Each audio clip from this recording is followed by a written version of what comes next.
But tonight, South Africa is in the grip of high drama and tension as reports emerge that two missing ANC officials wanted for massive fraud and corruption have made a desperate attempt to flee the country via the Luta border.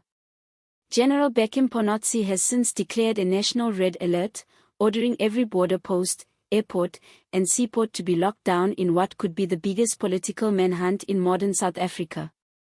And the question everyone is asking right now is this: how far are these officials willing to go to escape justice?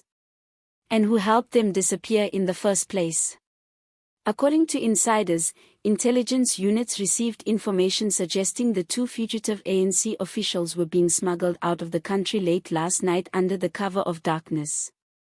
Their alleged destination, Luta, a small mountain kingdom said to have the poorest borders and easy routes back into other African countries.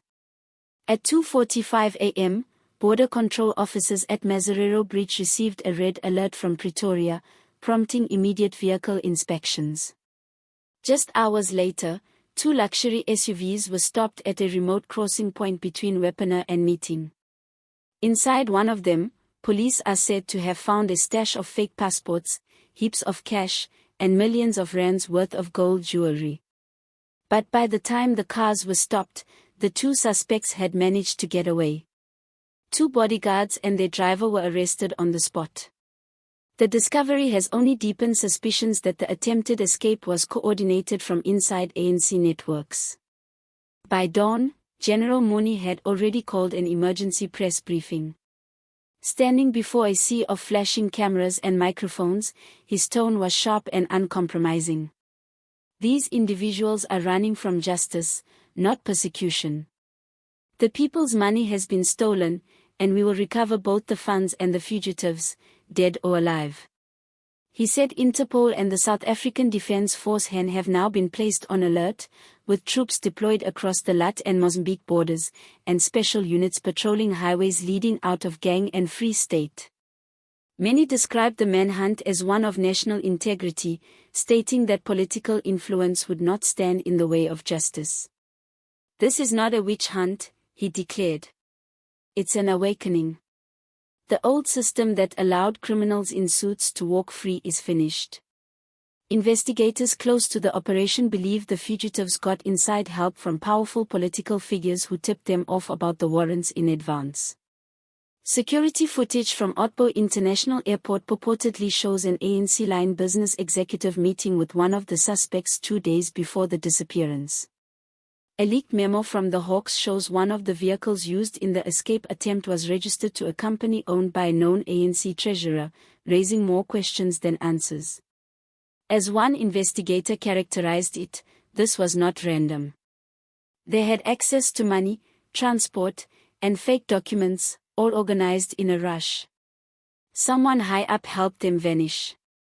The revelation has sparked outrage amongst ordinary South Africans who feel betrayed by a government still protecting the powerful at the expense of justice.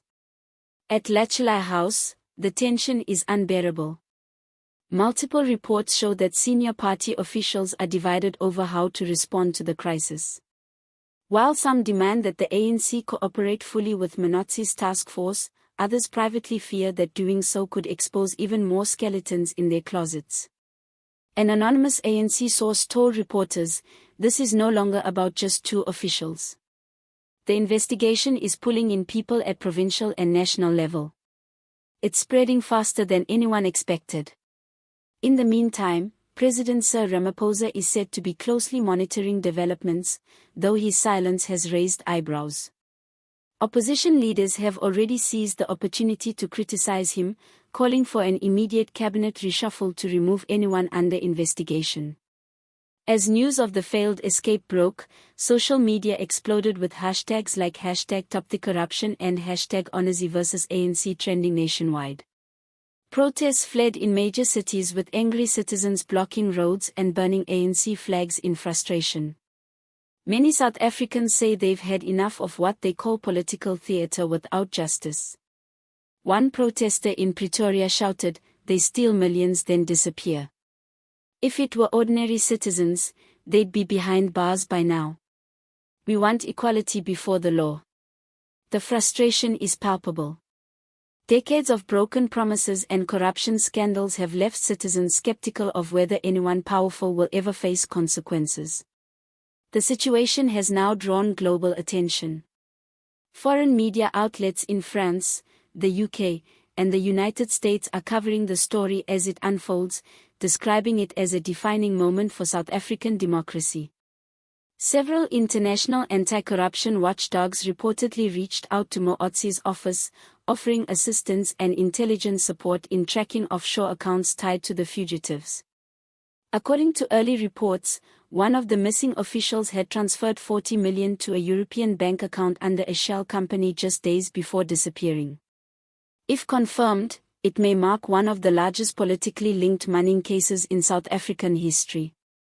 Political analysts say Mkhwanazi's investigation is beginning to tear apart the fabric of ANC's internal hierarchy, with senior figures now turning on each other in fear of exposure. There's growing speculation that more warrants are coming, possibly targeting cabinet-level politicians. As one analyst put it, the ANC is eating itself from the inside. Every revelation pulls someone else into the fire. Mkhwanazi's crackdown might be the final blow that changes everything. If these missing officials are not found soon, experts warn public trust in government institutions could collapse entirely. As South Africa watches the unfolding manhunt, the message from General Hani is crystal clear. Justice will come no matter how far the corrupt tried to run. But behind the headlines lies a much bigger truth. A government haunted by its own history, a ruling party struggling to survive its scandals, and a nation demanding to be heard. Won't Mkhwanazi capture the fugitives before they disappear forever? Or will the system protect them as it always has? Only time will tell. But that's not all. Stay tuned as we follow every new lead, revelation, and confrontation in this rapidly developing story. And before you go, don't forget to subscribe, like, and share this video to keep others informed.